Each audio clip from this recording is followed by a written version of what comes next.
Hello, this is Kryptonite Dragon with TrophiesonPSN, bringing you another podcast. I'd like to start off with the news, like we typically do. This week we will be joined by Asuka and Dante, and I'll be introducing them in a minute. I want to start off real quick with the site news this week to give us more time to chat. This week's recommended game will be this one. Hopefully the image is coming up there in the window. Dante, maybe you can confirm. But Blade Striker is the arcade game I'm going to be recommending this week, and I encourage you all to check that one out in the arcade. Again, it's another one I've got the high score, Dante. Can only recommend games I'm playing, you know. But try to knock me off that high score leaderboard in that game if you choose to. It's a good one. A little chopper game where you travel around and shoot the bad guys. You pick up supplies. You upgrade your guns. It's quite fun. Also, I'd like to remind everyone that we have a podcast every Sunday at 1 p.m. Eastern. You can join us live. We give you a chance to ask questions of our guests and of us, and to find out anything that you want from us directly. And also in the news this week, we've done a little bit more with the site, and I want to encourage everyone to keep getting your feedback and recommendations in. Dante has definitely ramped up the social media, and we've added a little bit of that around the site, and we look to add some more. We're looking into some more things with Twitter, with add-ons on the site, and we're also still looking into some things with the chat room and some other additions that you guys are looking forward to. Just keep bearing with us. We've some programmers working on everything and making the site great, and we still have some tweaks here and there. So just keep your ideas coming, and we'll keep listening. We'll keep doing the improvements that we can. Let's see, what else is on the agenda here? Let me see.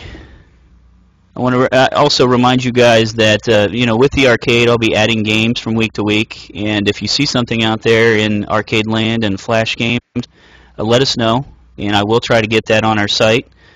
And don't forget about some of the games recommended from previous weeks. We will be doing a contest here soon with the arcade. We do have a tournament system set up with the site, and including brackets and leaderboards and all that. And hopefully we'll make use of that really soon with the events group and kick something off. Probably even some site awards related to that. And now I'm going to turn the news over to Dante. And he's got some recommended stuff for this week, and we'll be joining in. We'll have Asuka join in here in the conversation. Go ahead, Dante. Take it away. Yeah. So last week on the podcast, we sort of said it'd be a good idea going forward to sort of kind of highlight some of the games that the people wouldn't necessarily know about or want to check out on the PlayStation Network. So this week, the recommendation that I have for people that they really should check out, and we talked about this last week, but now that it's gone on general sale for everyone, as opposed to just Plus members, I'm going to say I'm going to check out this one this week. It's available for everyone to buy. It's about £10 off the European store, which I think is about $12, something like that. But it is really worth checking out. It's a beautiful game. It's good fun, and it does make a strong case for video games being classed as art, as we discussed last week. So that is my recommendation for people to check out this week. Okay, throw it out there one more time. We're having a little bit of connection problems. Throw the name back out there one more time. Do you know anything about the developer or publisher? I meant to look that up, actually. Okay, well, that's a no. Yeah, so I can't remember the guys specifically behind it, but as we said last week, it comes from Sony's first party studios with Sony Santa Monica helping out on that title as well. And it's a bunch of indie games that you'll see Sony push more and more towards the end of this year and going forward next year, and the Unfinished Swan is definitely a highlight of that. And hopefully where Retro City Rampage will get a general release as well, which is also part of that indie group of games that Sony are pushing. But yeah, the Unfinished Swan is definitely one for everybody to check out. I don't know if have you guys had a chance to check that out or anything about it yet? No, I haven't. I saw a little blurb on it. I got in my email from Sony, and I read a little bit up on it, but it looks very interesting. There's a lot of very positive reviews, some of the companies that have checked it out. So. Yeah, I know some of the reviews haven't exactly been great with it in the respect of the fact that it's a short title. It's only 2 to 3 hours long. But, you know, it's totally worth it in respect of the 2 to 3 hours that you get. It's just such an amazing little game in the fact that it takes you on a journey. And, you know, time shouldn't factor into that, to be honest. So even if you see bad reviews, I'd still recommend checking it out anyway. Time shouldn't be a factor with it, and I think you will get the most out of your 2 to 3 hours with it. Cool, cool. Okay. Right. So, Kryptonite, if you want to go ahead. Yeah, I'm going to say, Dante, you got a terrible connection this week. You know, I was trying to kind of check everything. You're cutting out here and there. I'm going to jump right in. What I'll do, yeah, jump right in, mate. I'm going to jump right in to welcome Asuka. Hi. Nicole, a.k.a. Asuka. And for those of you that do not know, Asuka was on Season 3 of The Tester. And I'll start off by saying that I believe she really got a raw deal in the second episode. You know, I don't know if she wanted to go there, but I'm going to say that I think someone else should have went home. But maybe I'll just leave that topic kind of unbrushed and just put my opinion out there that I think someone else should have went home instead of her, and that you know, it's kind of sometimes you get a bum rap with things like this, and certainly TV. I would assume they don't always portray people the way they are, and they don't always uncover things in really a show that's, you know, meant to pick out who would be the best you know, game tester. You guys are doing challenges and things that are not directly related to testing games, so who's to say how accurate that is to begin with? But Asuka, everyone has a box of cockroaches on their network. Yeah, that's it's like, is that a typical day for Sony Santa Monica? You know. Did you ask him that? Did you say, hey, is this what we do to day one rookies over at in Santa Monica? Probably. I don't know. All I know is I read the comic. I can't remember who drew the comic, but it might have been Penny Arcade, when it's like, how does this box of cockroaches have anything to do with working at Sony or Santa Monica? And it shows like Santa Monica itself, where everyone has like piranhas or snakes in the box on their head. So. Yeah. Same with, you know, riding around shooting a Nerf gun, I would or be surprised. You know, building a cardboard car or something. Something like that. Everyone does that. What are you talking about? But yeah, and you know, and to quote you, I think you had a good line.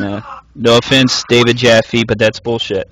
Oh, the funny thing is, they didn't, that whole David Jaffe, that's bullshit, they didn't show what it was related to. They edited that out. That was the best part. Oh yeah. It was, oh god, barely if I remember it. But it was pretty much giving me shit for not speaking Spanish, when it's like, I didn't know we had to speak Spanish, or like speak a bajillion different languages working here. Like, it was a challenge about teamwork and communication, and there was a huge communication breakdown. Like, well, you should have known, or something like that. And yeah, I had a hard time not calling out his bullshit then, but yeah. So tell us, you know, I was trying to play nice and not be a total. What's that? I was going to say, you know, with the show, I'm not sure if you guys can hear me again.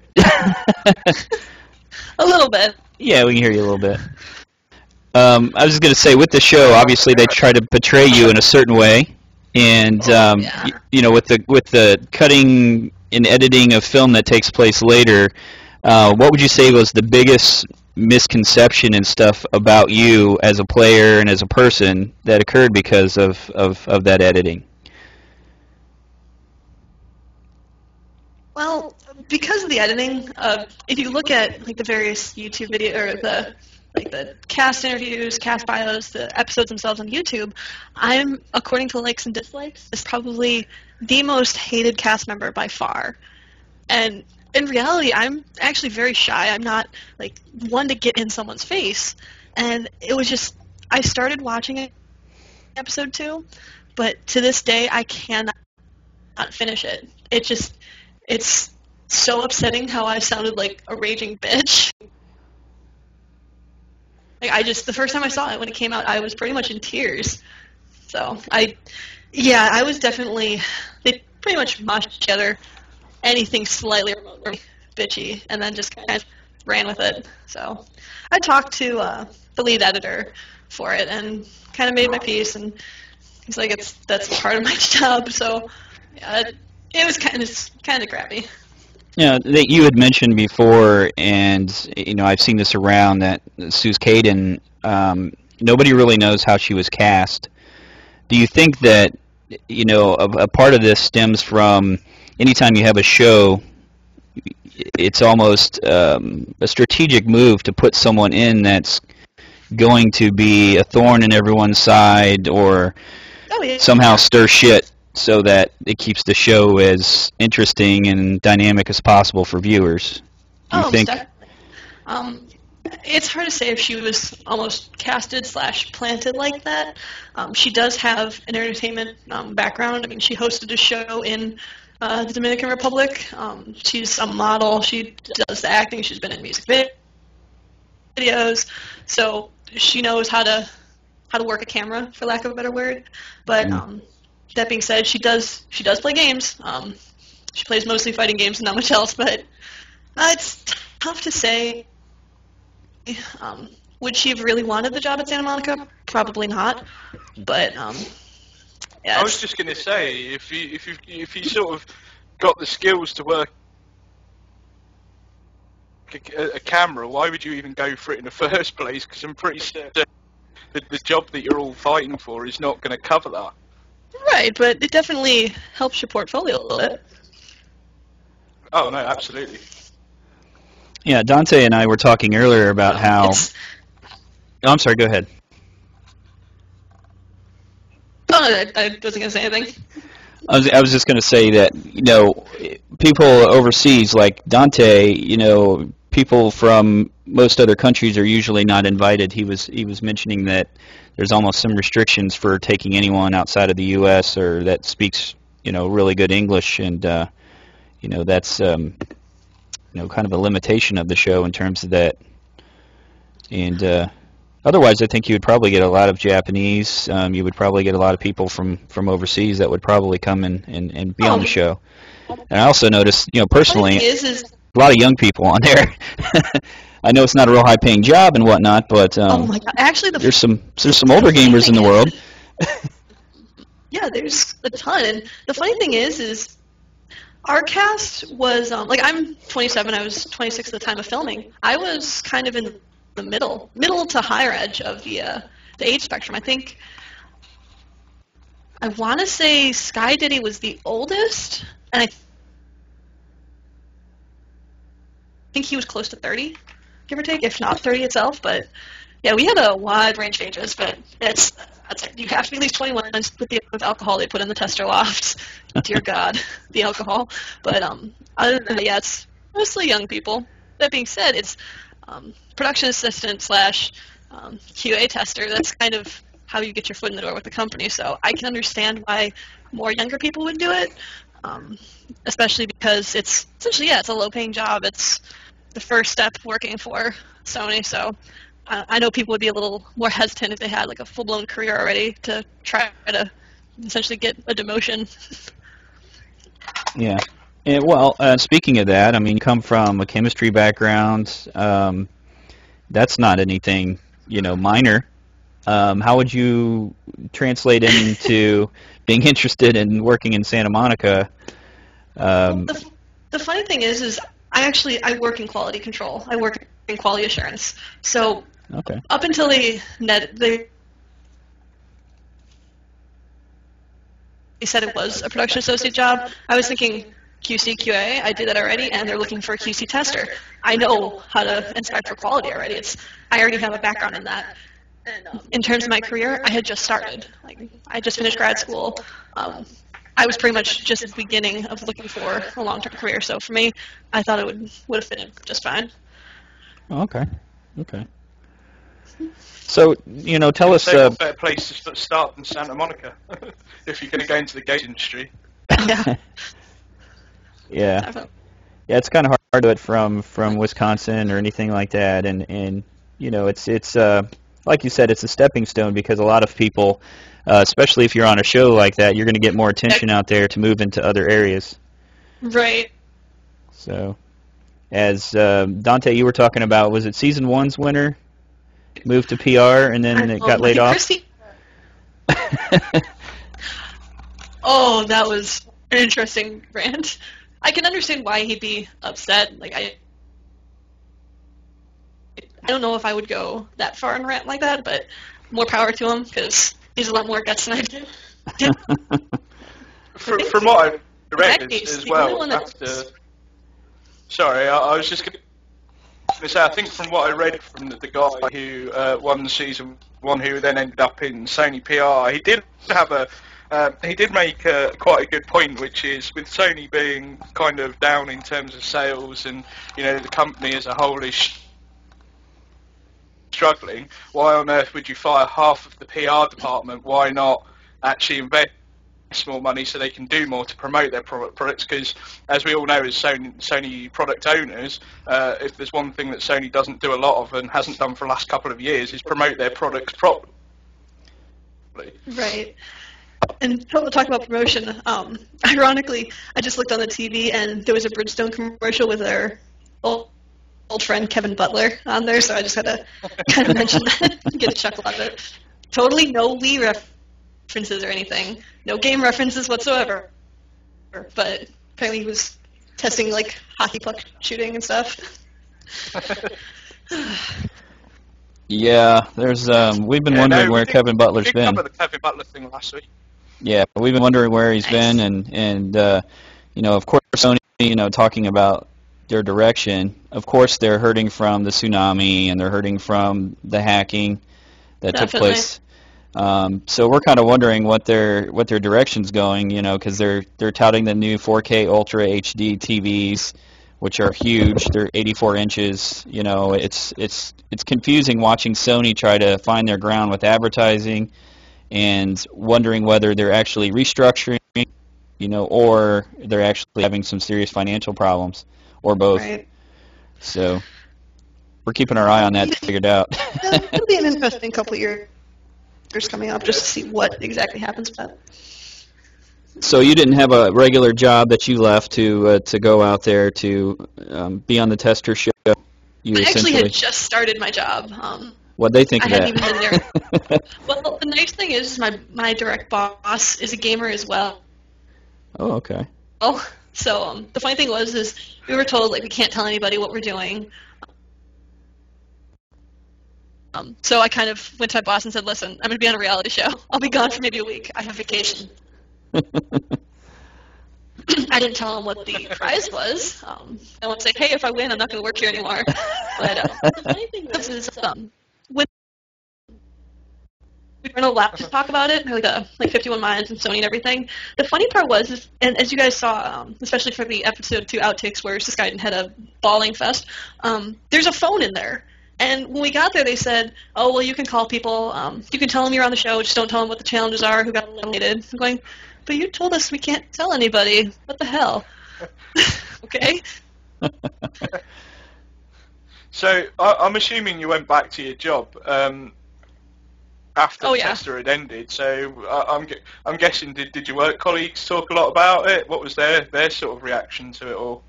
Oh, well, I think the first day I think I went back the Friday, after I was eliminated.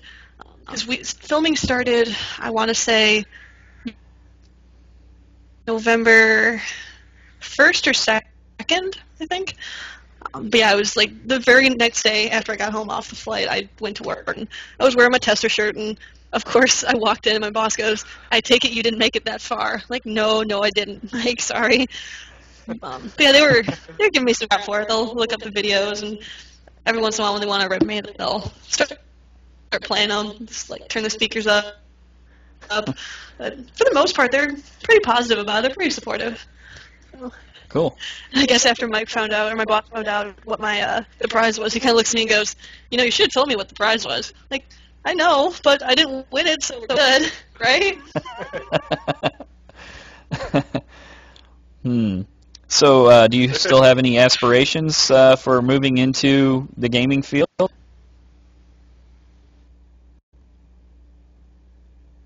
I do. I want to do it like the more traditional way. Hopefully, currently, I might go back and get some kind of either video game design,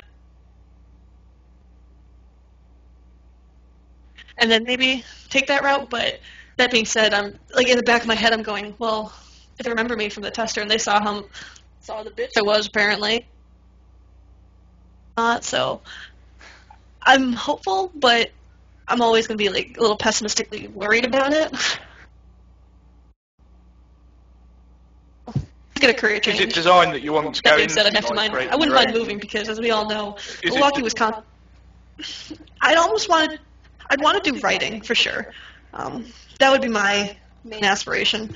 Though I wouldn't mind being like a level programmer or something. Yeah. So like story design. Sure. When you say writing, story design and whatnot. Oh, sure, definitely. Oh, that's awesome. Oh, yeah, definitely. So would that would be, you'd be open to really any company then? You don't have your sights set on particularly on Sony at this point then, just more. Well, I'm definitely as my signature on TrophiesonPSN.com says, I'm obsessed with Killzone, which doesn't have the most writing in the world, but I wouldn't mind working for GG. I totally wouldn't mind moving to Amsterdam, and hopefully, well, my fiance just kind of raises his eyebrows at me, but... Yeah, you're like somebody else you didn't tell about your plan. He's like, what? I was going to say, you're in the wrong country for that, because Guerrilla Games now operate in both Amsterdam and right? also they work just down the road from me. They're both in both Amsterdam and London, not London, Cambridge. Which is about an hour down the road from where I live. They actually took over Studio Cambridge, and they you know, when they shut down Studio Liverpool a few weeks ago, they actually restructured it so that some of the Studio Cambridge and some of the staff would actually go to work at Guerrilla Games in Amsterdam. So pretty much the Studio Cambridge and Amsterdam offices are for Guerrilla Games projects. Nice. Very nice. Yeah, like Guerrilla Games for sure. So yeah, but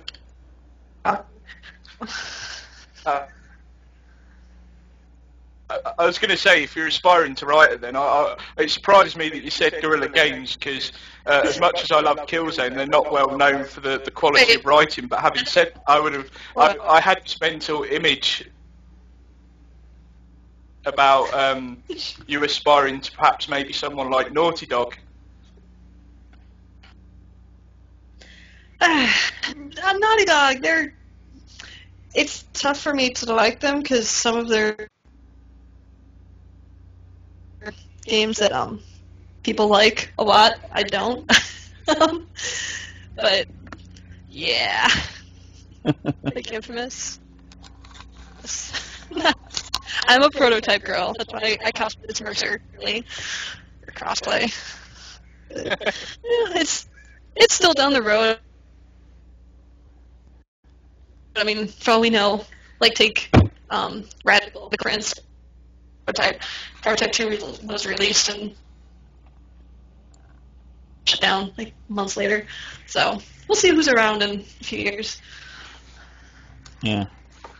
Yeah, well, we all know Kryptonite Dragon's definitely looking forward to the last of us coming up. And the writing looks good for that. So, it'd be interesting to see where some of the studios are further down the road, as you say. Well, I am, and I'm a little cautious too, because it's, I did a story on it earlier in the year, and one of the things about it, you speak about writing, is they've got a character that's tagging along with you that clearly looks to be an NPC, and that's got me worried, because does this girl naturally help out, or is it going to be like some other games I've experienced where when you've got to rely too much on the AI, it can be a real pain in the ass game where, if the person dies very easy and your job is to protect her, that can get annoying fast. And then if she's just naturally doing everything for you, then it kind of takes away from the element of you're the big protector. So it's a fine balance there, and it's a dangerous precedent to jump into that without having played it yet to play out how she's going to work as an NPC. So, I'm a little bit hesitant of that, but of course I really like the idea that they've got it.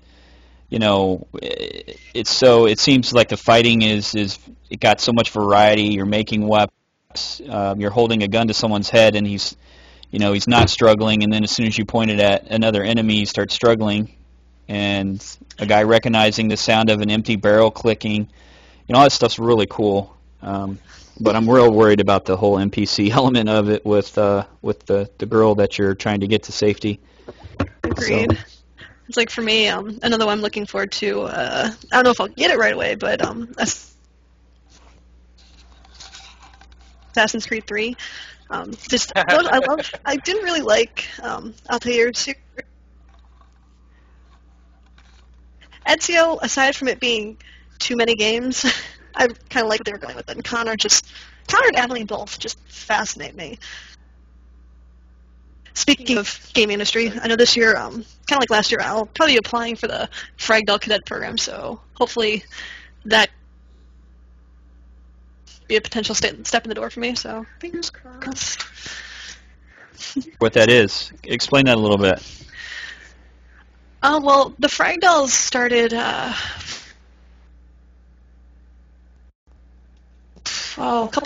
few years ago, and it's a division of Ubisoft.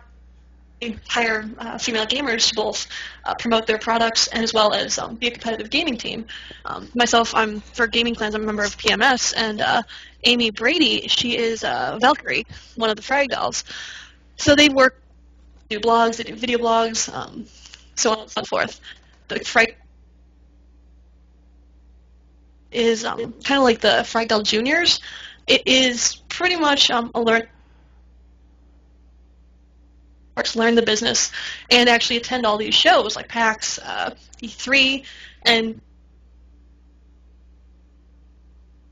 essentially. So hopefully they'll accept me, but the candidates are usually really amazing, so just being considered or applying would be cool. I'm assuming you follow them on Twitter, because I know who the Fragdals are. I've followed them for quite a while. I've always found it's an interesting project that Ubisoft kind of set up, and I've seen it sort of grow into life over a couple of years. But they do, as you say, they do some great stuff across the shows and things like that, and they do produce a lot of content for Ubisoft. Not too sure about the Shoot Mania stuff they do, but I know they've recruited some people recently. So does that mean obviously that they've closed recruiting for this year and that you're looking to next year? Well, the two that they hired, both Esper and Days Fragdal, they did a Fragdal casting call where a few have retired recently, and they've actually, I know Esper for sure was originally Suni in the Fragdal Cadet program. She was promoted to full Fragdal, and Days, I'm not sure if she was a Fragdal Cadet or not, but they were actually hired on as Fragdals. the Fragdell Cadet Program. You apply once a year in January or so, and then the Fragdell casting call happens kind of whenever they need more girls. Yeah. So just outside of. I am curious about one thing. Sorry, I was just. Go ahead, Dante. It's no problem. We're just having some terrible connection problems today. Because, I'm curious about the whole Ragdoll's program and the fact that, you know, I don't know if it can be perceived as a kind of sexist thing, because, you know, it does concentrate on just women gamers as a whole, and so it's like a specific thing. But if you look at, like, for example, the male side of things, outside of sort of like Major League Gaming, there's no sort of male team cheerleaders, if you like, championing games or producing content. And I just wonder, you know, sometimes looking at the Fragdolls thing, should we have something like that to balance it out, or is that just overthinking it a bit too much? It's a tough call. Like, I understand coming from in the sense of, for the longest time, female and gaming didn't really go hand in hand. And I know they were originally founded to help promote the fact that, yes, we're girls, yes, we play games, yes, we love playing games. Thankfully, though, the past couple of years, that's improved, where girl playing games just every day, whatevs. But as for, like, a male cheerleading team, I know dudes kind of gathering. That being said, they're not, like, the most in-your-face everyone knows about them. But, I don't know. It's hard to say. Like, will it be needed in 3-5 years? Doubtful. But it's nice to have, because I know when I started gaming, when I started playing online, yeah, I was pretty shy. That was my thinking, oh, God, should I talk? I don't know. Maybe, maybe not. And I talk, and usually I'm either a 12 or 13-year-old boy or a 11, 12-year-old boy, pretty much. So it's nice. It is nice for a lot of girls to see that, wow, these girls are there and they're proud of being gamers, so maybe I should be super proud too. So I know when I first found out about them, and when I first joined PMS, anytime I play online, I usually have my mic and I'm just talking. That's for sure. I'm just, as I say, I'm just curious about the whole thing bundled together, because I do also wonder sometimes as whether, you know, it crops up a lot across the internet, you know, people trash talking and this sort of, you know, stereotypical thing that you know, girl gamers don't come on mics because they're bound to get hassled more than, say, men would, and so on. And I'm curious about whether a project like the Fragdolls is the right way to go about it, or whether you know, part of the responsibility lies with publishers and developers to maybe make more strong female leads, or, you know, make games that engage both audiences without sort of referring to stereotypes and so on. Right. I don't know what do you think. Sorry, it's a delicate line. I know one thing for the Fragdell casting call this year was they wanted to highlight competitive gamers, because there were articles, various posts here and there saying that they were being more just booth babes, for lack of a word. So the move again, or the shift again towards competitive gaming, there may be correcting some wrongs that might have cropped up, and just instead of being booth babes, yes, we actually are competing. With female characters in games, there are some, like, really strong female characters. On the tester site, when I said my favorite character was Rose from Legend Dragoon, it just, for me, she was a really strong character. I mean, not many girls fight with a sword in games. Really, really independent, strong. I won't take your shit. Don't even try. But there's not a whole lot out there.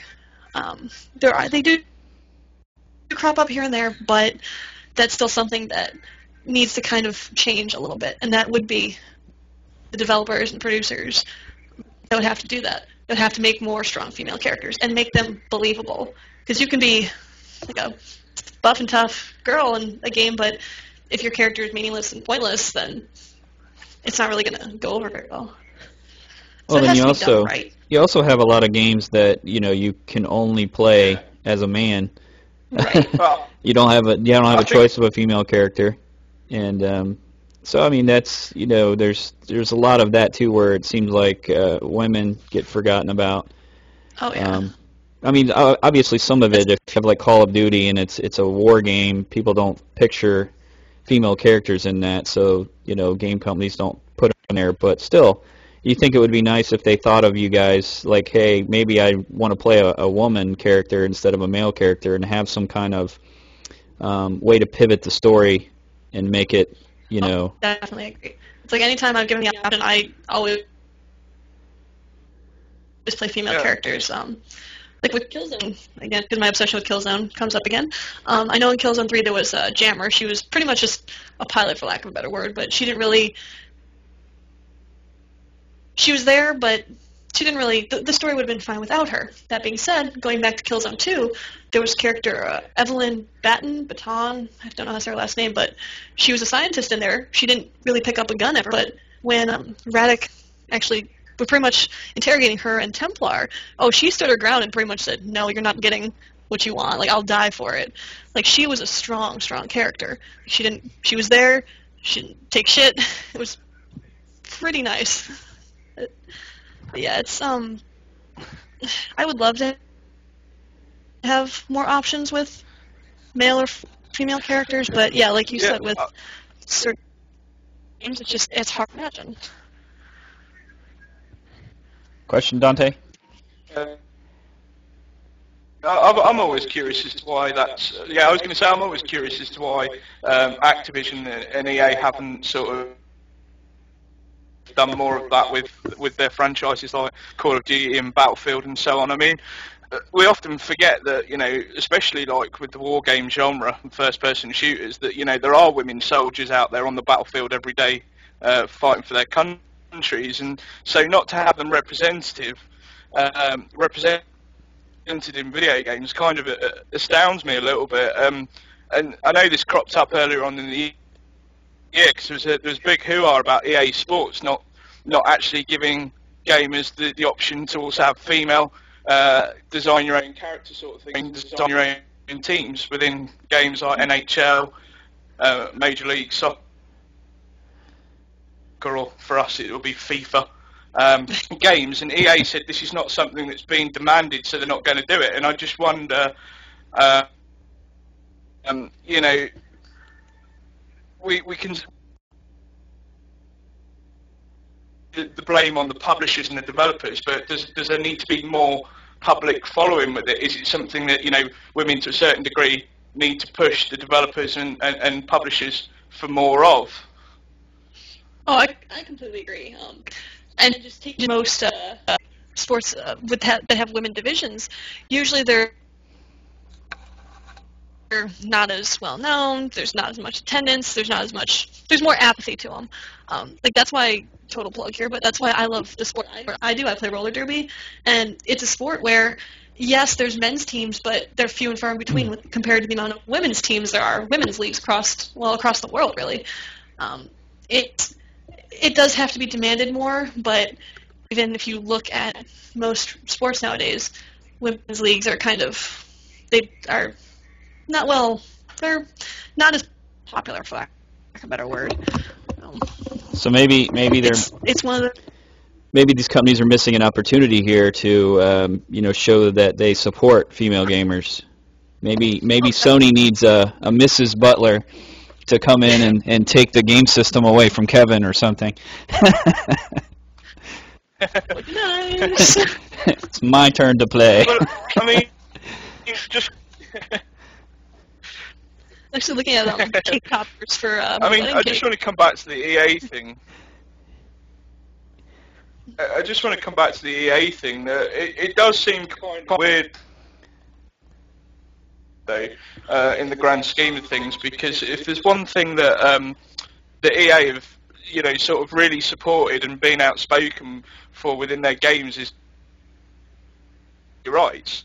And so what confuses me with it all is that they're willing to sort of push the whole sexuality thing and support and back it, but they won't push and support, women being in their other things. Now, obviously, one's a matter of sexuality, and the other's obviously your gender. But still, at the end of the day, why isn't EA pushing both as opposed to just one? Well, Mass Effect, they did a pretty good job of allowing you to play as seamlessly as a male or female. So you got to give them props for that, because I played as a female character. So when I have my choice, I usually play as a female character. I won't say why. Romance. You totally get to romance Garrus, and it's awesome. And I totally didn't do that or anything. I totally didn't have a female relationship or anything. We are hands. You play those the way you want to play them, I guess. Honestly, if I just look at the voice acting between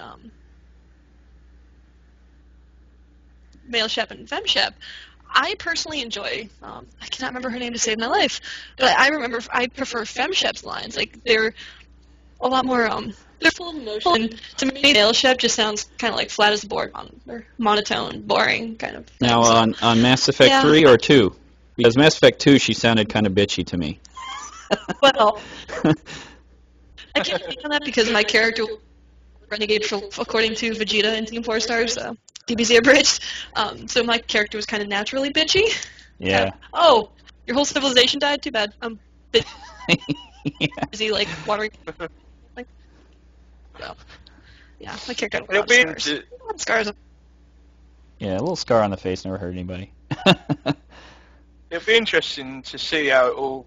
Glowing eyes. It will be interesting to see if this subject crops up again. So, I was just going to say, I don't know if my connection it's like comparing is just up and if you can hear me properly, but I was just going to say, it'd be interesting to. No, you're actually talking over Asuka. Sorry. Need to get Sorry, you plugged in, Dante. No, it's just. Yeah. I need to get in touch with the internet people, get them to upgrade. But no, I was just going to say, I'd be interested to see if this subject crops up again when next year's release of Tomb Raider. I think, it'll be interesting to revisit that subject again, because.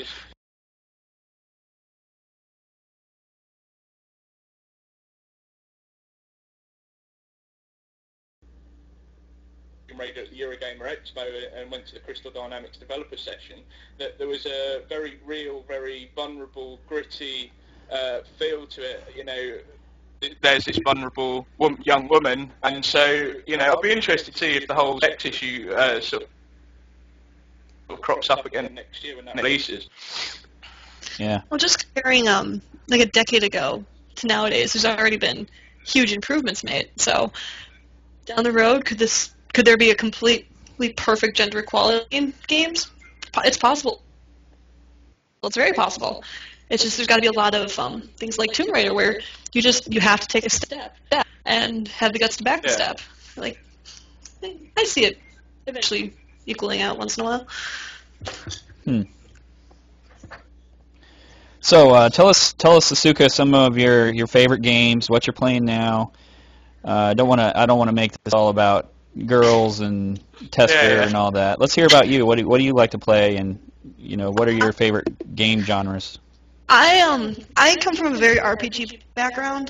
My favorite game is and will always be Xenogears. If I'm gonna get a gaming tattoo on my list of tattoos I want, I'm getting the probably the symbol for Solaris, like the Evil Empire Solaris on my ankle or whatnot. But Xenogears, the Dragoon, Final Fantasy, everything but 6. Preferably 4 and 5. But hell, I love just about anything. Like Sonic Spinball I made that game my bitch as a kid. Today, definitely the Mass series, Killzone series, Devil May Cry series actually. Pre-ordering Devil May Cry was how I met the unfortunate person stuck marrying me. Let's see. Rock Band, I must be pretty competitive in that. Currently, I'm currently I'm wrapping up my 46th platinum on Soundshapes, the PS3 version, and then probably gonna go back to playing Borderlands. And unfortunately, I started playing WoW, so that's starting to take up a lot of my time. Torrens and Horde for life. But yeah, I mean, I pretty much play just about everything and anything. Probably I play Mag again pretty soon. Some Metal Gear Solid, Catherine. So I just finished reporting that giant guide.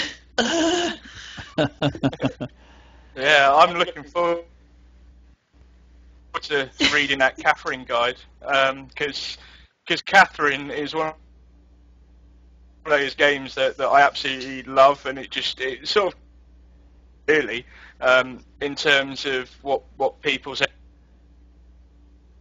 expectations might be with it. But no, I mean, anybody that if you haven't heard, I'll give that up, just because it's such an amazingly different type of game. Yeah, it's just anything Atlas makes, I love. Between just the whole Persona series. I entered with Persona 3. I've played all of them at this point. I still prefer Persona 3. But yeah, I love their unique style and how they deviate from your standard games. Like it's what draws me to them. And yeah, Catherine's it's a game that I'll have nothing else to do, and it's like, let's play a level. Let's do some battle. I'll just pop it in and play it, just for fun. Cool.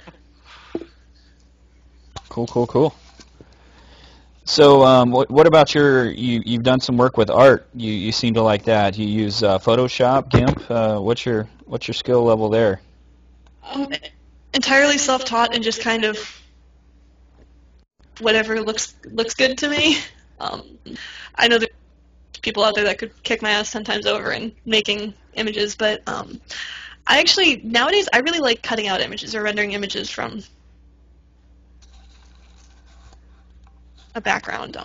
That, and then I've started dabbling in some trophy cards and whatnot.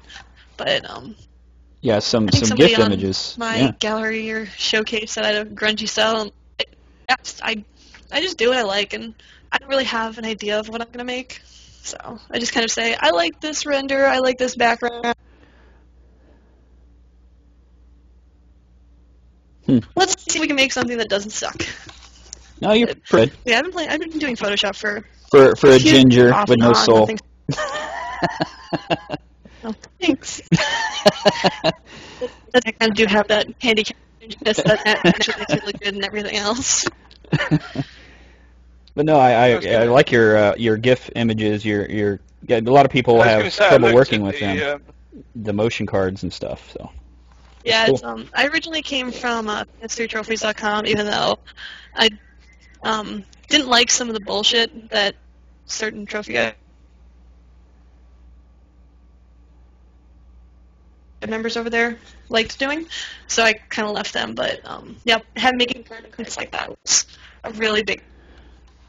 I have my own little card that I update with platinum. Yeah, it looks nice. Hopefully one day I'll find a site that says, "Hey, we want to use your card." Like, yeah. Well, that's probably us. Yeah, we're gonna get to that point. Hopefully very soon here, next 2 or 3 months. It's not widely known, but I'll share that building a card site on the side. It will be linked directly with our so something to look forward to.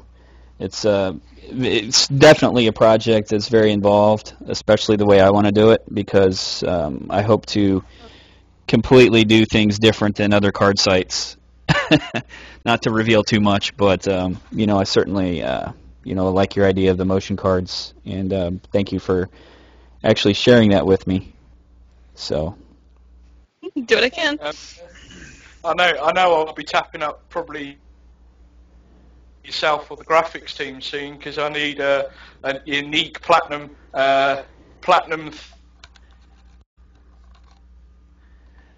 themed trophy card myself soon for when I hit the 10k trophy mark. So watch out for. Yeah, milestone. Yeah, cool.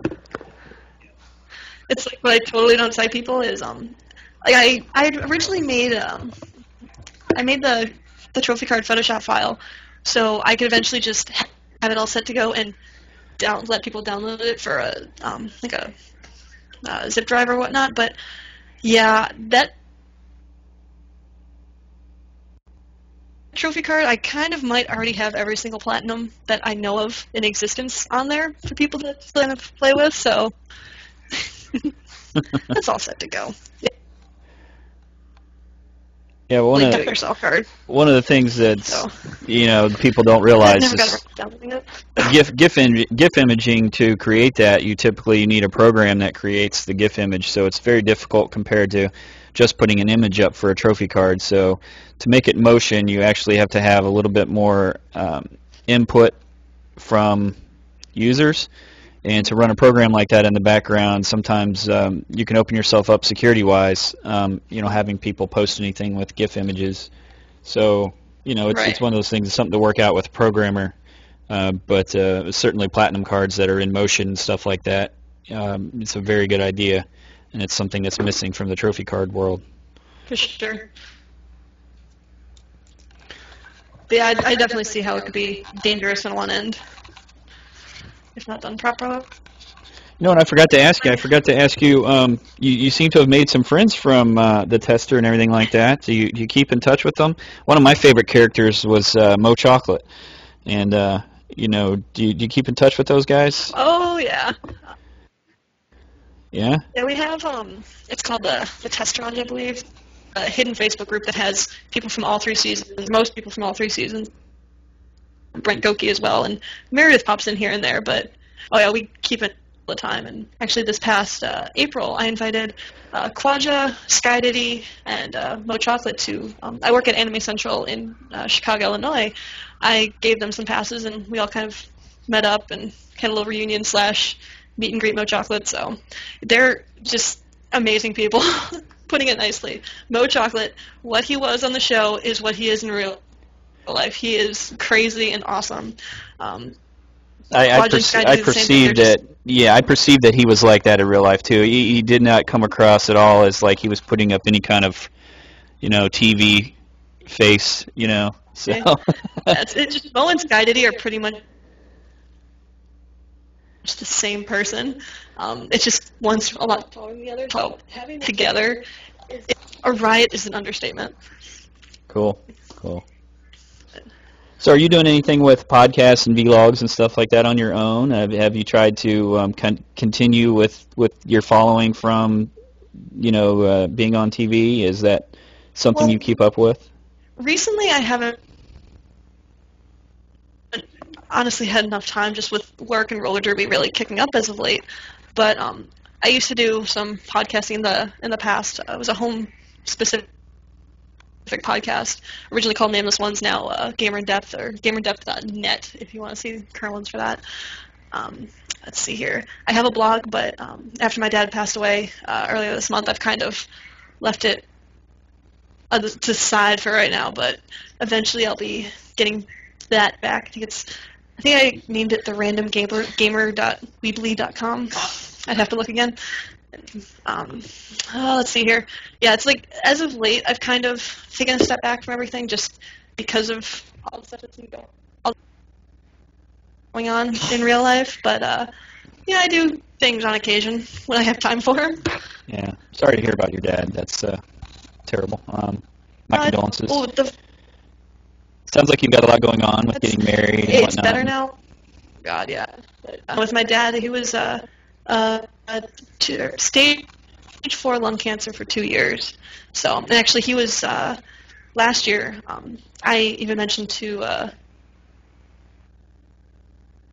the cast or the crew, like, is it okay if I tell certain people because of my whole situation with my dad? And they were real respecting of it. But no, he took a real bad downturn. So I'm glad he's not suffering. Then I got to see him this past August, so I did say my goodbyes. So it's better. It sucks, but he's not suffering anymore. Okay. Yeah, that's terrible.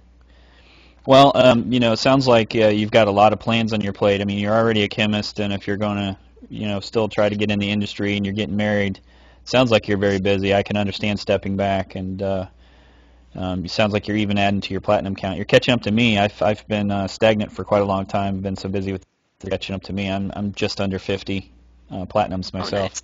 Yeah, I'm currently sitting. I actually finally hit level 20 last night. I did a little crazy dance that my fiance just kind of rolled his eyes. I took a couple months off just to kind of catch up with real life. So hopefully today I'll have platinum 46, but if not, then tomorrow. Yeah. Dante, what are you up to now? What platinum are you on, Dante? I was going to say I'm glad I'm not the only one that does it. I'm glad I'm not the only one that does a little dance when I get a platinum, but I'm at number 135, I think. Nice. But I've got I'm juggling a lot of games in between, so there's a few titles that I'm nearly there with. So, but my main target for the year is obviously 10k, and then I'll look at where we go from there. So. Yeah, you got to pick your specific. Nice. That's a milestone. You got to pick your specific trophy that you want at your 10,000. You got to do it. Oh. I agree. It's hard to picture you having that many platinums. Really Trophy 10,000, Hannah Montana plat. Damn it! Now, hey, I've got a Hannah Montana plat. I'm not ashamed of it. People say, say what they will. I've got 5 children, and they play all kinds of stuff. I've got a Lego game on my charts right now that I'll probably have to finish just because. I've beat my completionist down so that he doesn't rear his ugly head that often, but I'm still I fight it every day. So they play on my account. Go ahead, Dante. I was going to say I'll fess up. I do have the Hannah Montana Platinum myself, so do but I. that's mainly because my niece did that for me. She loves that game, so I think when people so we're all part of the Hannah Montana. The Hannah Montana fan club. I have a couple of games, but I have platinums like Demon Souls, Killzone 2, so it's like I can balance out. Hopefully. Yeah. I got GTA 4. I'm always intrigued by that. I'm always intrigued about how people rage about you having like kids games as platinums, and then just like they seem to forget that you've done everything else. Do you know what I mean? It's always curious as to why people rage about it. I'm just like, well, so I got a kids game, but I also spent 400 hours on mag. It does balance itself out in the end. So what's wrong with having silly platinums, so to speak? Agreed. Well, not only that, I mean, I hate to say this, I don't know how it'll come across, but some of those games are a lot more fun than you would give. Monsters vs. Aliens is a perfect example. I played that. Wow, I was surprised. It was actually a fun game. It's a fun game. For me, like, I actually liked Megamind. I know what it is. I just kind of like it. Isn't that considered like the easiest plat? Like. Megamind, Hannah Montana. Yeah, but I don't know what it was. I really liked it, but I think I went from Megamind to what else did I play? I think I was finishing up some insert kind of pain in the ass plat there, but yeah, and I know I switched from one time. What did I pop in? I popped in a Lego game, and then the very next second I finished my platinum for Devil May Cry 3. So it's like, why not? So what's your hardest game you've played that you've had to plat? That's a tough call. I'd almost say Demon Souls, because I did that. Like, in addition to platinum, I actually have a soul sucked level 712 character, and that's a pain in the ass to get. But for certain games, like, people always say, "Wow, you have Rock Band 2 platinum. That's crazy." Like, I competed in it, so for me that was an easy plat. Things like Killzone 2, it's just you had to get that 1%. Okay, I played that game religiously, so for me that wasn't a hard one. But yeah, I'd almost have to say Demon Souls. Went Prototype on hard difficulty, a distant second. Because that hard difficulty was Now, Demon Souls, did you play, there was the older version. stupidly... That's not the only one. Demon Souls originally was very difficult because people didn't know about wasn't there something, a glitch to copy some soul stones? Something along those lines? I did that long before that was... Yeah, that was... Yeah, so you did it back before it was, I think that was quote just unquote, easier. just coming to people's... Yeah. Oh, yeah. Yeah, now it's kind of rated down a little bit because of that glitch or whatever that was found. Definitely. So, yeah, I would have to say World at War was a pain in my butt because there was a level in there where you're attacking the Reichstag building. Reichstag? You're attacking the Third Reich building or whatever, and just grenade spam on the hardest setting, and wow. Yeah, I played that.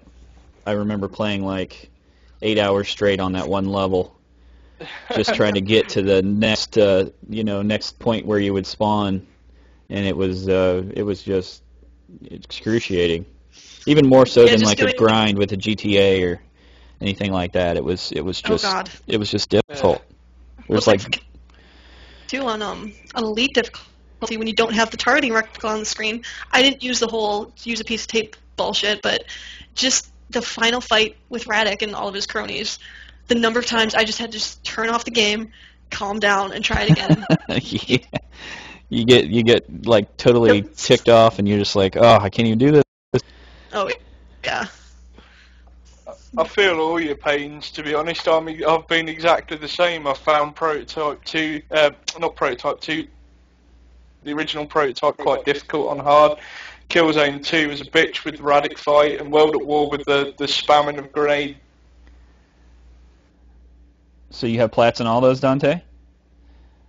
Which is ridiculous. I don't know, people often ask. I do indeed, with the exception of Prototype. It's just too hard for me. Wow. But I don't know, it's always interesting because people always ask me, like, what's my hardest or most difficult platinum, and I'm just like, I never quite know what to answer, because one person's easy platinum is another person's difficult platinum, and it's kind of bizarre because it depends on how you categorise them. Are you going to talk about just the game difficulty itself, or do you factor in the amount of time it takes to do those? Right. I mean, for me, Mirror's Edge was probably one of the most frustrating, hardest platinums I've earned, but you know what, when I finally got the platinum for Mirror's Edge, I was so relieved and so happy about it. You know what I mean? I think that's probably my proudest platinum. Yeah. And see, I think you can factor in the time. GTA 4 probably running in a place second. I think you can factor in the time, but I think people factor in games that take a very long time as necessarily as like I have, and that's not the case. If it takes forever, that's certainly a factor, but I don't think that makes it that much more difficult. So yeah, there's a warped perception there with games that take a long time. It's like, for me, probably my most thank God platinum was Final Fantasy 13, because my PS3 yellow light I did twice from when I started the game and from when I platinumed the game. So I was so thankful that was done. Yeah, lose the game saves. And it's like, oh god, I don't want to get another yellow light. Just hurry up. It's just, I left out the time. Yeah, I've got Mass Effect 3, and my game save got corrupted. I've got to go back and beat that. I was about 75% of the way through of the Insanity difficulty, and got a corrupted game save. So I got to go back and do that. Wow. Yeah. I don't know. I mean, I sympathise with the Final Fantasy 13 because it's by no stretch of the imagination a short platinum. I think most people I know who've done it have sort of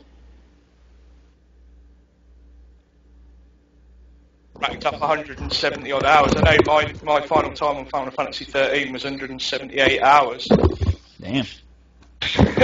But no, as I say, if you sort of talk, I mean, the game that I've probably pumped more time into than any since, PlayStation I think when I finally sort of put the controller down and called time on my mag playing days, I think I'd racked up 478 hours. Yeah, that's another game I need to go back and finish. Yeah, I've got to admit though, mag has got easier since they patched it. Oh yeah. But I'd done like 90% of it before the patch. So. Yeah, that's pretty much where I am right now. I love how it's like all the non-platinum trophies are all like serious war looking, and then the platinum is a stick figure holding a gun and a rock symbol. It's just like I want that platinum just because. It's just like, first time I saw it, I'm like, no, this can't be it. It is. That's awesome. It is one of the coolest platinum icons you can get out there. Oh, yeah. Just mostly because of just the rest of the trophies. It's like, really? Nice. Yeah, you gotta love games where all the trophies look exactly the same, or they're the same from year to year, and they change the date, like all the sports games. Yeah. It's ridiculous. No, that's cool. That sounds creative. I don't remember seeing it. I'm gonna look it up I now. do wish they did more exciting. I do wish they did more exciting icons for the platinums. Some games I put hundreds of hours, put in so much time to it, and then you get a platinum trophy ping, and you go and have a look at the icon, and it's just the platinum trophy, and you think, yeah, trophy. Well, same did all this for that. Yeah, for the Devil May Cry collection, for each, in addition to the Sly collection, it's the same damn thing, but for Devil May Cry, it's literally just the image of a platinum trophy and then the logo of that particular game. It's like, really?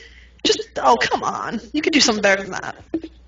I'm glad you told me that now, because that's on my backlog, so... You know what you're saying next. Yeah, I did 3. I'm in the process of dealing with 2, just so I can be over and done with that horrible game, and then doing the first one. I assume you'll be picking up the new Devil May Cry when it comes then. Oh yeah, it's like for me, I know a lot of people are all freaked out and everything. I was at first, but just on the sole premise that Ruben Langdon, who's the voice of Devil May Cry, or DMC 3 and 4 Dante, like he said he loved, like he got to play a little bit and loved it. Like if Dante says it's okay, then I'll try it. But I have issue with the fact that he's half demon, half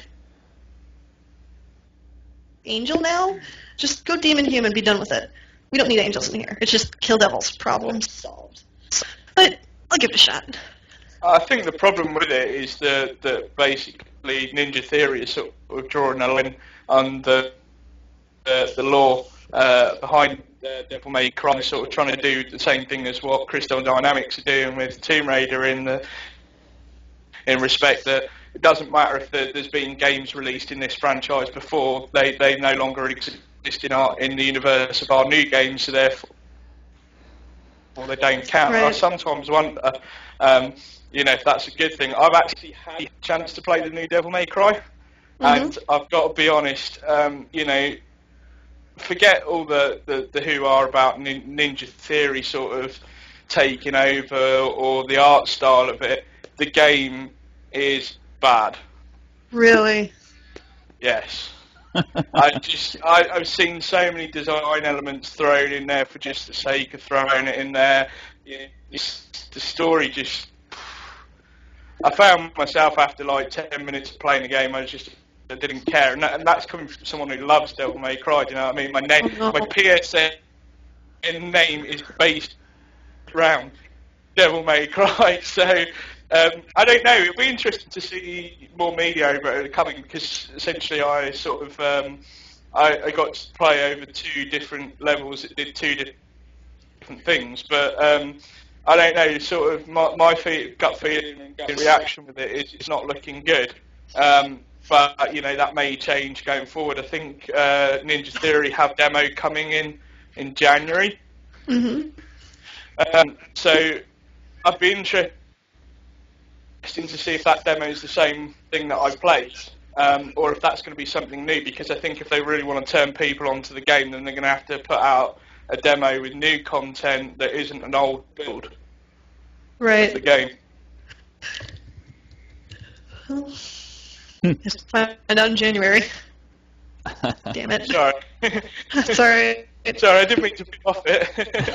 No, that's fine. No, I'm still going to try just because, but mostly if you've seen the design for Virgil, fucking love his coat. I want his coat. Dear God, I want his coat. I'll play it just for the coat. Okay, well, one other thing at Asuukaa we're trying to do is come up with a name for our podcast. We're relatively new with it, and we obviously have some bugs to work out, like getting Dante to connect directly to the internet so we don't have connection issues. Right. But you got any ideas off the top of your head? No idea. How about any questions for us? For some reason, name podcast. That's a good question. How did you deal with putting up with that crazy bitch from Tester? I heard she's kind of like rude and evil and stuff. Oh, come on. Remember, according to YouTube, I'm the most hated cast member. Yep. I get a kick out of that. I'll be I don't believe honest. I don't believe the hype on stuff like that because to tell you something on a personal level, before I was a police officer, I was in charge of security for entertainers. I used to work a security venue, and I was assigned a lot of times because of my martial arts background to personally guard big music performers. And so I've met a lot of famous people over the years that I did that. And I was greatly surprised by how the public version and the private version are different in 90% of the cases. A lot of people that are greatly loved out there that are stars, singers, performers, are complete and total. Bullshit. Yeah. They're tools, and they treat people nasty, and they act like they have they're high and mighty, and I almost believe I can see between the lines a lot because there's also other people that you're just like they have this tough persona, and then when you meet them, it's amazing. So I believe it. yeah, I like the Shares of the world, not a nice person, and then you have other people like MC Hammer, perfect example. Oh, wow. He's like the nicest guy in the freaking world, So I take stuff like that with a grain of salt, and I kind of like to look at it myself and see what I think of the person. And I watched you on the show, and even though you left early on, I think right from the get-go I could tell that you were being misunderstood and misrepresented.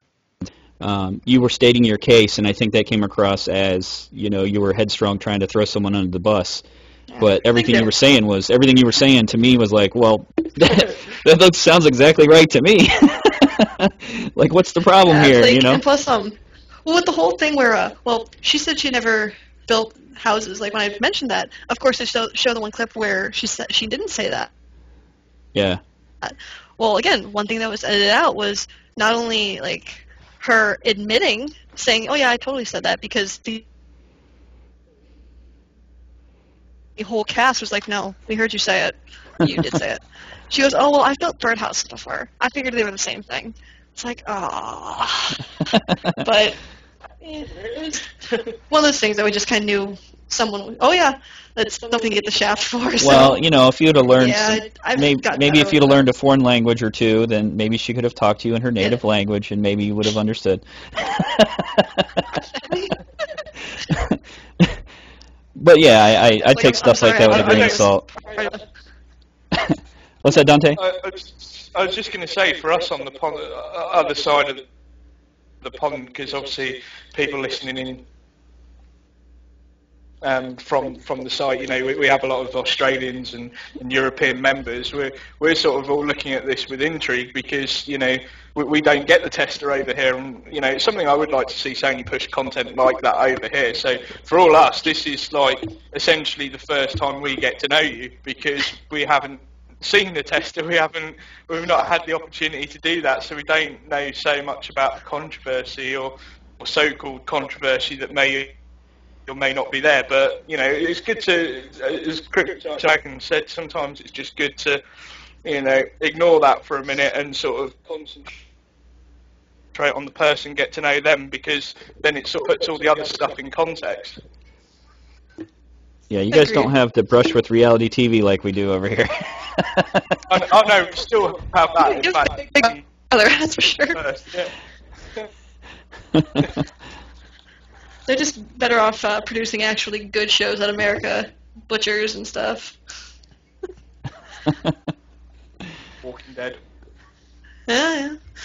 Well, the main character in that is so British. It's funny when I hear him talk off camera. Well, like off set. No, the mayor for this new season. I saw him, like, he was one of the doctors in the Christmas specials for Doctor Who. He was one of the guys in that you may or may not know this, like with the 6-part show Blackpool. He was in there. It's like, I know this guy, but why isn't he British? Because I like his voice with the British accent. What the hell? Or it's like, for instance... I just want to point out... Oh.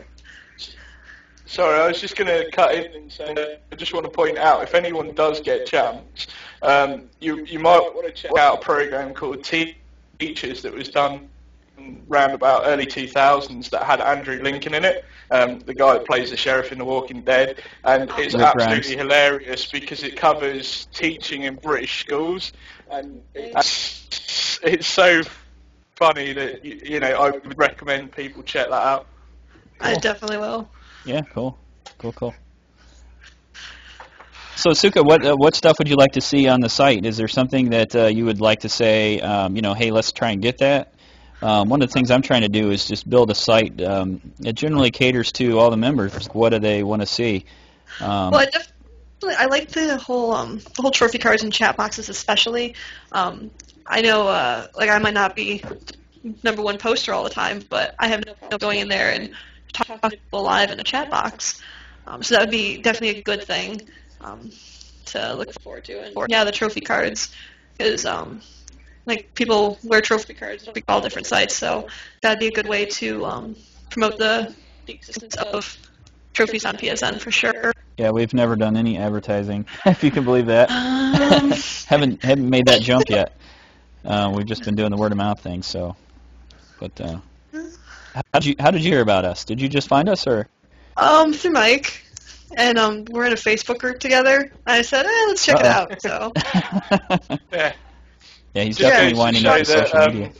It's like, congratulations on the legendary Asuka to the site.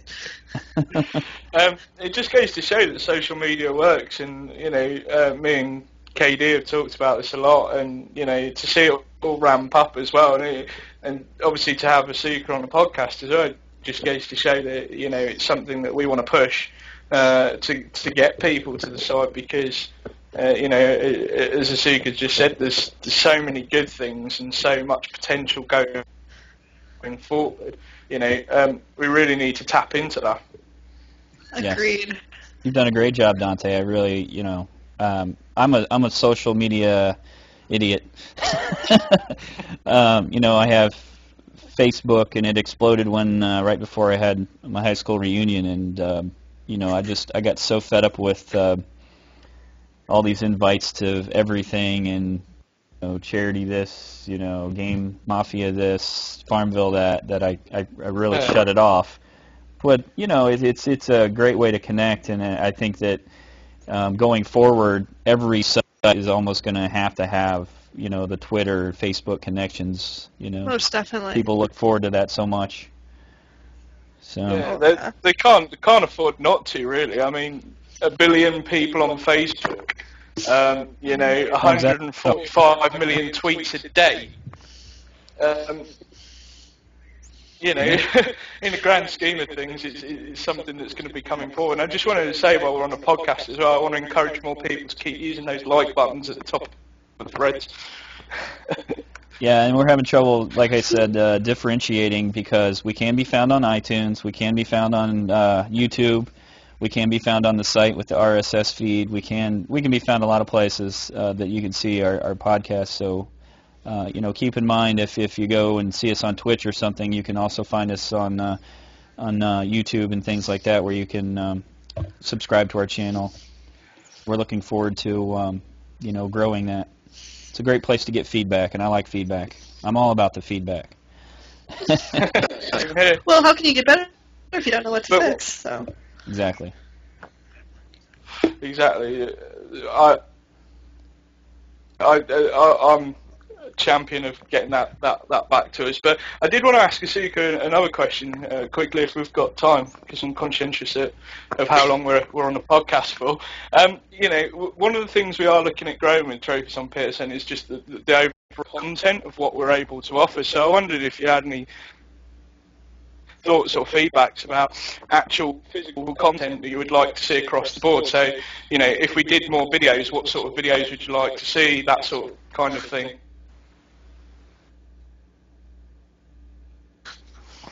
Videos would be a tough call. Definitely more aspects of PlayStation, the better, that we reach a larger audience, and then maybe can connect with other sites of those genres which may or may not have touched. It's hard to say for videos because I don't really do too much video casts. My main thing would be podcasting for sure. That's a tough call. Content are always nice. People will read them for sure. Trophy guides, I know you guys are pushing those. Really, really good way for a lot of trophy sites to get more views. Because I know before I started getting into trophy guide writing, I wouldn't just use one guide, because I found most guides, they'll have so much information but not enough. And as you can probably see with the Catherine guide, I kind of go balls to the wall with as much information as I would prefer on there. So yeah, guides could definitely get views. I like the whole referral thing. I'm probably not going to use it because I just tend to forget about adding referral things on there. But I do like that for sure. I'm trying to think what else. Yeah,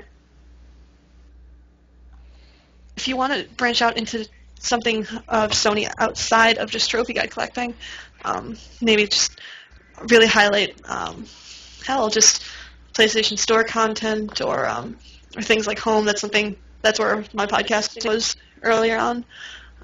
Really whatever you like, and as long as you actually know what you're talking about, because I know when I started home podcasting, I was horrible because I didn't really know all that much, but...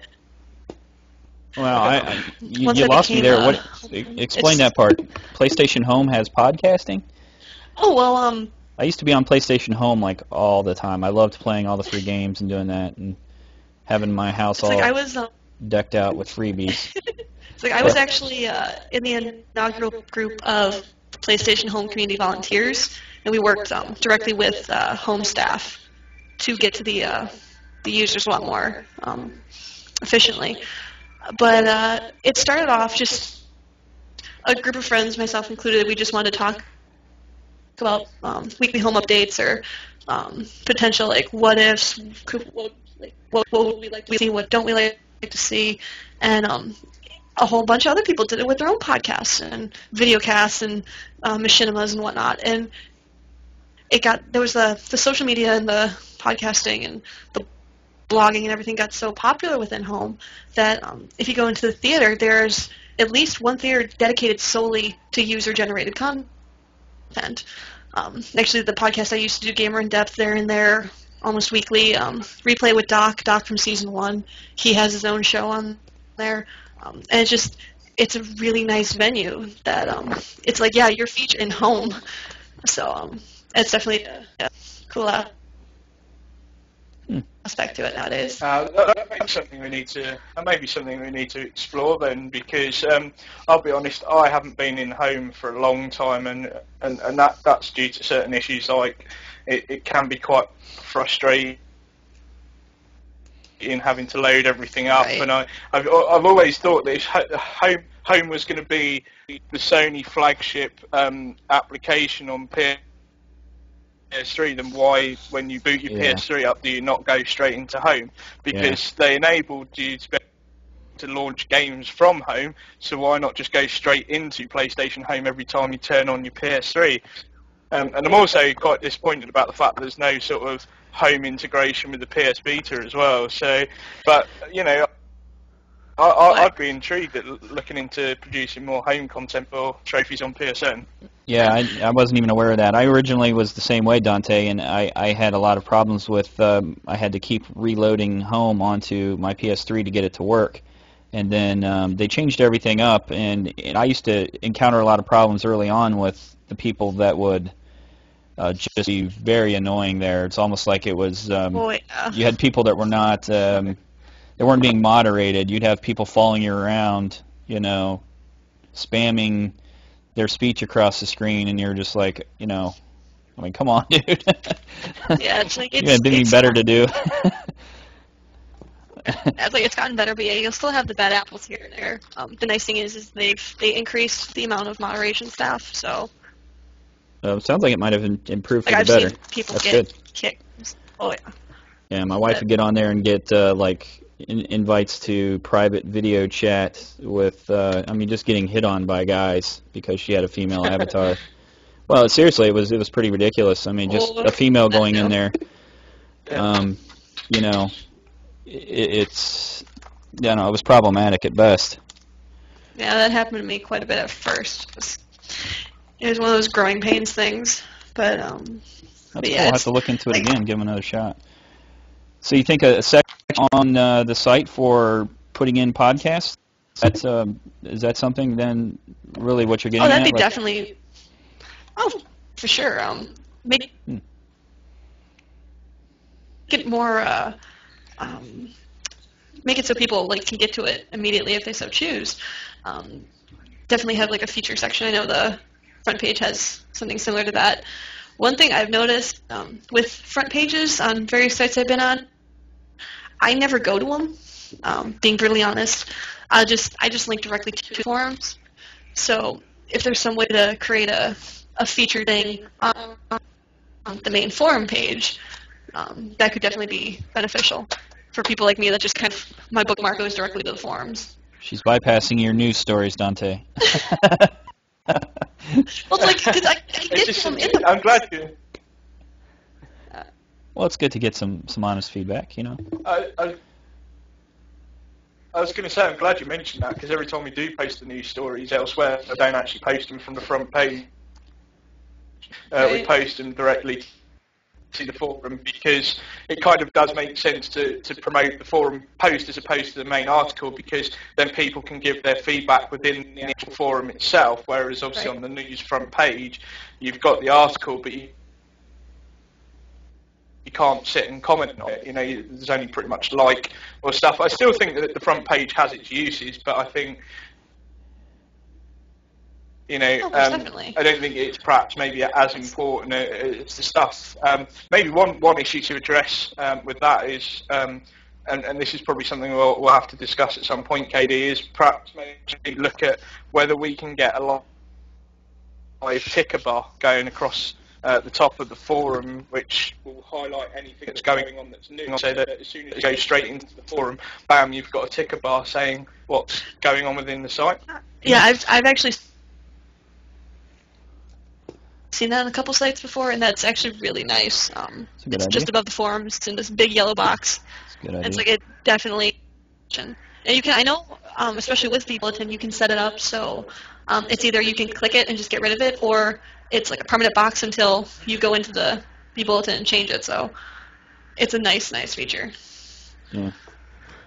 I've been looking at tagging as well. I don't know what people's thought on that. So I've had a few people tell me they're really interested in it, but where if I say use the @ symbol and I say @Asuukaa, that it would let her know that she was mentioned in a post and she could go directly to that.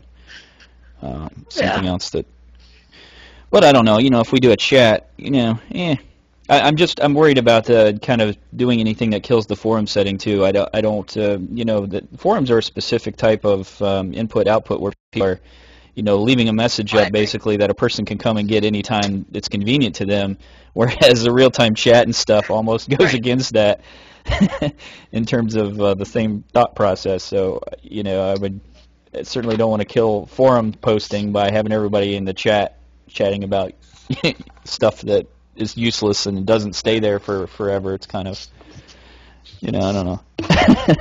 Just have to just have to see what the balance is, and it comes back to this whole feedback thing. If people are obviously listening to the podcast, if you have an opinion on some of the suggestions that we've made for the site, then you need to let us know what that opinion is, so that we can gauge what our community wants, and make those changes accordingly. Yep. Okay. Mm-hmm. Well, with that, I'll say, Asuukaa, think of a name for our podcast. Throw an idea out there or something when you get a chance. Let's see what I can come up with. And we thank you for your input, and you're welcome to, if you want to come back at any point and, put your 2 cents in. We certainly value your opinion. It doesn't, like I said, we don't have to be all about Tester each time. We can certainly talk about other things and get a girl gamer's perspective, a ginger's perspective, anything that your take on the games and stuff like that, because you certainly are still very involved in the community, and it sounds like you've got a direction towards that with your future plans. So anything we can do to help you with that, we certainly will be there as well. Awesome. I guess in the meantime, I'll start finishing my Killzone 2 guide that I'm just writing, and then probably port over. I don't know. Do you want to see Rock Band 2, or do you want to see Ico or Eco, whatever, first? I got both. We'll take them all. And iPad 2. We're greedy. We want them all. I could throw. I'd like to see both. Sounds good to me. Yeah, it's Killzone and my.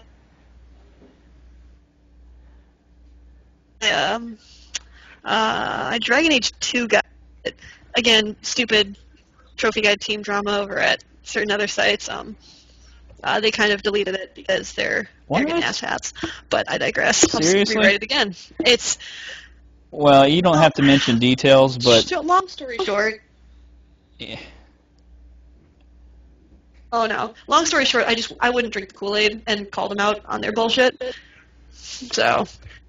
There's nothing wrong with that. Hell, call me out on my bullshit whenever you see any. Oh yeah. I wonder. A good friend of mine went over there. Did you know Lord Mame, or? Oh yeah. He no longer seems to be over there. Oh no. Was that? I can understand that. Is that part of the mix? Sure. It was the same reason. But he was on the trophy guide team for a while. No, he's not.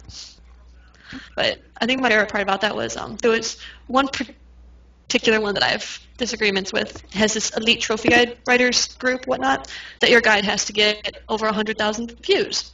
Well, my Dragon Age 2 guide, I did. It was like 108 or 109.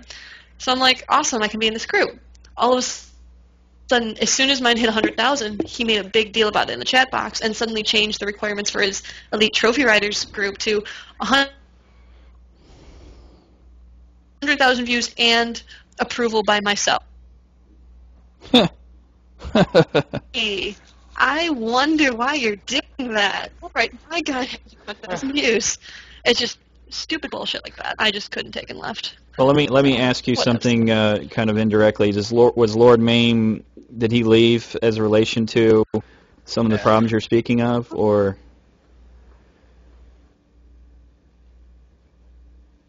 That I don't know. I left before he was a member of the trophy guide team.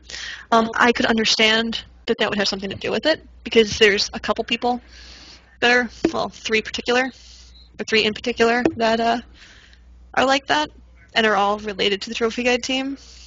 So, yeah, I'd be surprised, but I don't know why he left. Yeah. Okay. Well, maybe it's worth approaching him and seeing if he's looking for a home. He's certainly a very good guide writer. Oh yeah. I completely agree on that one. I think I was going to say, I want to differentiate and hope that that never, those sorts of problems never crop up with us. And I'd like to encourage people, if there's problems like that are going to encourage, as you say, tell us. Yeah, I think you can attest to this, Dante. Behind the scenes, I'm very open with. I'm very open with the staff. And did you guys catch that? Or is my connection breaking again? Yeah, I heard you. Oh, yeah. Asuka, did you hear him? Yep. You are fading out quite a bit, but you know, I back on that topic. I think that Sorry. you know the big things having a kind of an open door policy. I like hearing from the staff, and I think they'll be the first to tell you they have no problem even telling me I screwed up and saying, hey, dummy, let's not do this. That's stupid. You know, Right. you know, it's Yeah. not that I'm you know, not part of decision making, but I certainly value, like, you know, I let the guide team handle the guides. You know, I let the graphics people handle the graphics. It's because that's their expertise. Who am I to step in there and say this is the way I want it done and limit them in any way? You know, they know best how to do their job, and the members know best what they want to see. And sometimes I have things I want to see that doesn't jive, and the opposite can be true. I can look at stuff, members will say, I really want this, and I'm thinking, wow, that's not really a good idea, but you know, I'm gonna look at it and I'm gonna think about it logically from the standpoint of if I'm not here for the members, if they're not my boss, then what's the point? I'm doing something wrong, you know. Right. So Yeah, I actually should say props to Zol to getting a trophy guide team promotion. I knew him from yourgamercards.net, so he's a good writer. So, yes, awesome. he is. He's a crazy writer. He's written a lot of stuff, man. He's a busy fella.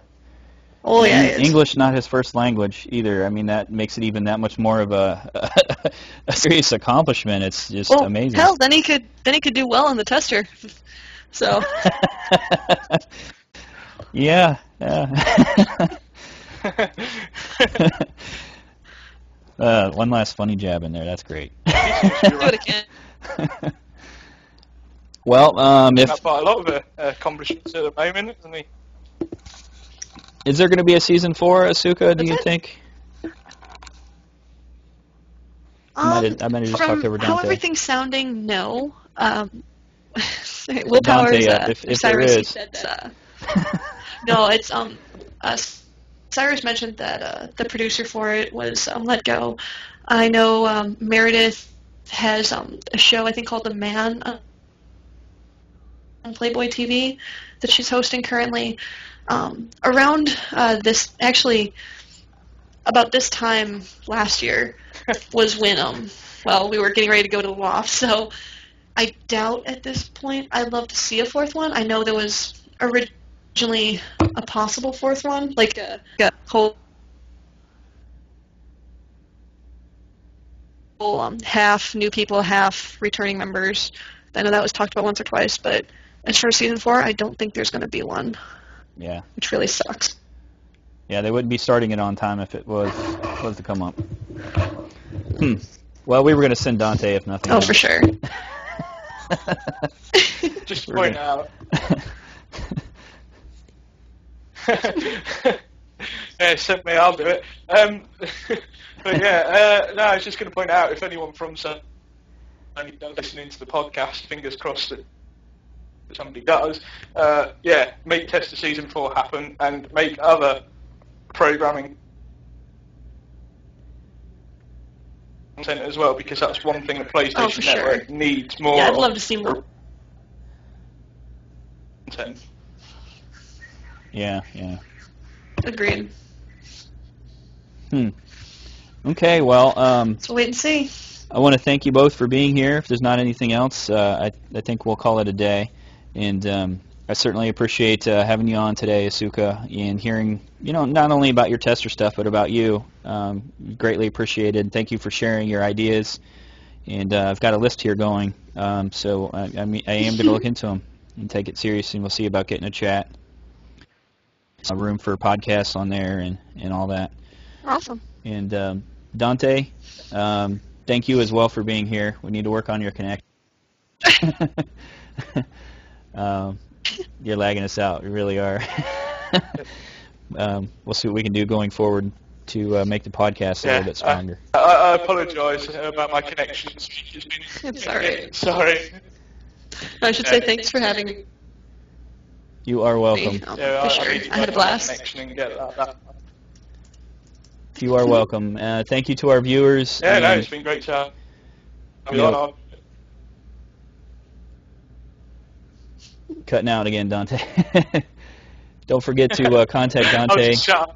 with anything social media, and he'll be able to respond to you probably better than we can hear him right now. But thank you for joining us. It's been Trophies on PSN's podcast. Thank you again for listening. Thank you, Dante. Thank you,